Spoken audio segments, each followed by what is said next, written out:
সমস্ত দর্শক বন্ধুকে আমার চ্যানেলে স্বাগত।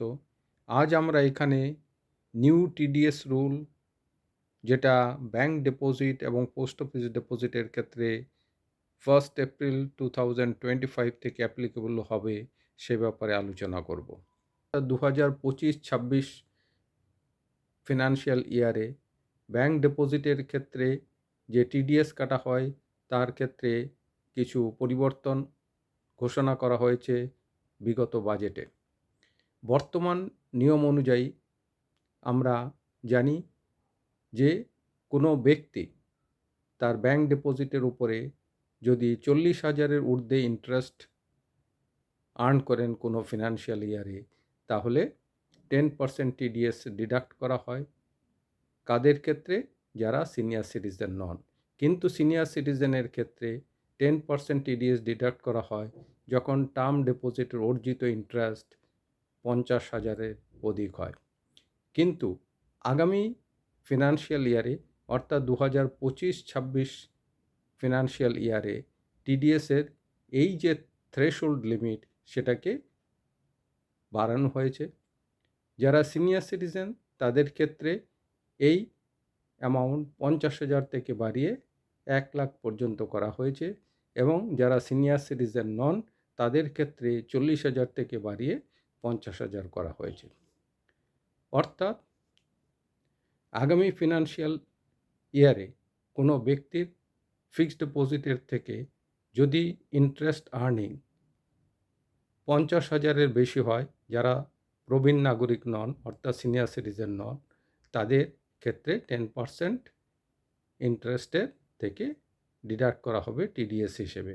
কিন্তু প্রবীণ নাগরিকের ক্ষেত্রে যদি ইন্টারেস্ট আর্নিং 1 লাখ পর্যন্ত হয়, তাহলে কোনো টিডিএস অ্যাট সোর্স কাটা হবে না, কিন্তু তার উপরে হলে সেই অ্যামাউন্টটা কাটা হবে, অর্থাৎ 10% হারে টিডিএস কাটা হবে। এখন প্রশ্ন হলো, এই টিডিএসের অ্যাট সোর্স থেকে ডিডাক্ট করার হাত থেকে বাঁচার জন্য আমাদের কি করতে হবে? যে সমস্ত ব্যক্তিদের ইনকাম ট্যাক্সেবল লিমিটের নিচে হবে, এক্সাম্পটেড লিমিটের নিচে হবে, তারা কি করতে পারেন? 15G, অর্থাৎ যারা প্রবীণ নাগরিক নন তাদের ক্ষেত্রে, এবং যারা প্রবীণ নাগরিক তাদের ক্ষেত্রে 15H ব্যাংকে জমা দিতে পারেন beginning of the financial year, অর্থাৎ আগামী এপ্রিলেই যদি ব্যাংকে জমা করে দেন, তাহলে তার যে ইন্টারেস্ট আর্ন হবে ব্যাংক ফিক্সড ডিপোজিট এবং রেকারিং ডিপোজিটের উপরে, সেই ক্ষেত্রে ব্যাংক কোনো টিডিএস অ্যাট সোর্স কাটবেন না। সুতরাং এটা একটা গুরুত্বপূর্ণ বিষয়।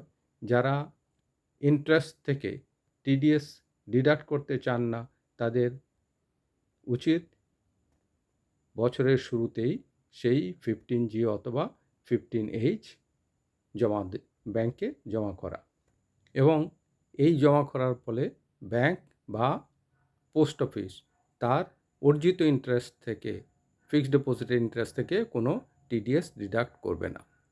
তাই এই কথাটি মেনে রেখে আমাদেরকে এই কাজটি এপ্রিলের মধ্যেই সেরে ফেলতে হবে।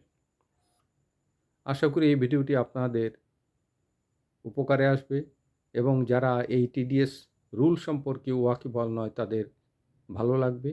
যদি এই ভিডিওটি আপনাদের পছন্দ হয়, তাহলে এটিকে অবশ্যই শেয়ার করবেন, লাইক করবেন, এবং সেই সাথে আমার চ্যানেলকে সাবস্ক্রাইব করবেন, যাতে করে আগামী দিনে এই ধরনের ভিডিও আপনি পেয়ে যেতে পারেন।